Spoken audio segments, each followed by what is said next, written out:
অভাগা নোহার গল্প পর্ব 15। সাথী তো মনে মনে সব ঠিক করে রাখলো।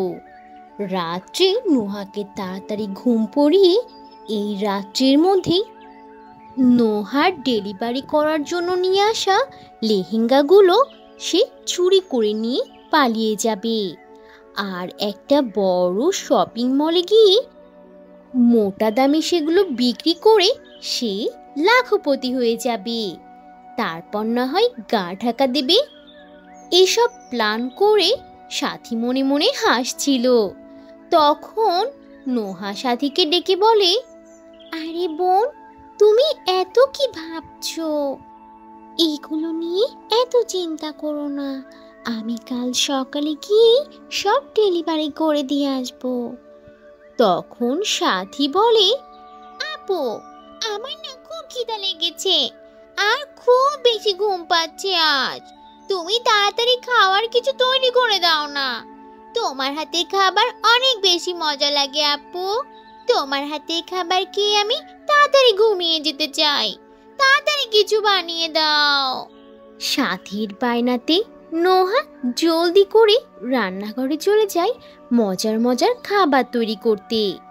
আর সব খাবার রান্না হয়ে গেলে তারা দুজন একসাথে টেবিলে বসে অনেক মজা করে খাবারগুলো খেয়ে শেষ করে। তারপর তারা দুজন একসাথে ঘুমোতে চলে যায়। আর প্রতিদিনের মতনই নোহা খুব তাড়াতাড়ি ঘুমিয়ে যায়। কিন্তু সাথী চালাক মেয়েটি না ঘুমিয়ে কিভাবে দামি দামি লেহেঙ্গাগুলো নিয়ে পালাবে সেই সব বুদ্ধি আঁটতে থাকে। ভোর রাতে নোহা যখন গভীর ঘুমে মগ্ন ছিল, সাথী তখন খুব সাবধানতার সাথে সেই দামি দামি আর সুন্দর সুন্দর লেহেঙ্গাগুলো নিয়ে পালিয়ে গেল। সাথী তো লেহেঙ্গাগুলো নিয়ে পালিয়ে যেয়ে তার উদ্দেশ্য হাসিল করলো। কিন্তু এদিকে এই অসহায় অভাগা নোহার কি হবে? ওর কাছে তো আর অত টাকা নেই, আর এখন তো তার ডেলিভারি করার জন্য প্রোডাক্টগুলোও নেই।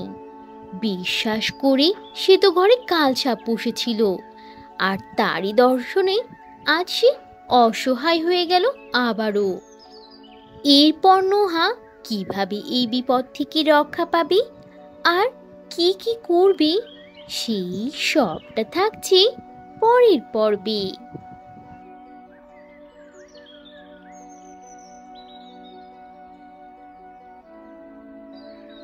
তো বন্ধুরা, এই ছিল আজকের গল্প। গল্পটি থেকে কি শিক্ষা পেলে তা অবশ্যই কমেন্ট করে জানাবে। আর ভালো লেগে থাকলে একটা লাইক করে দেবে।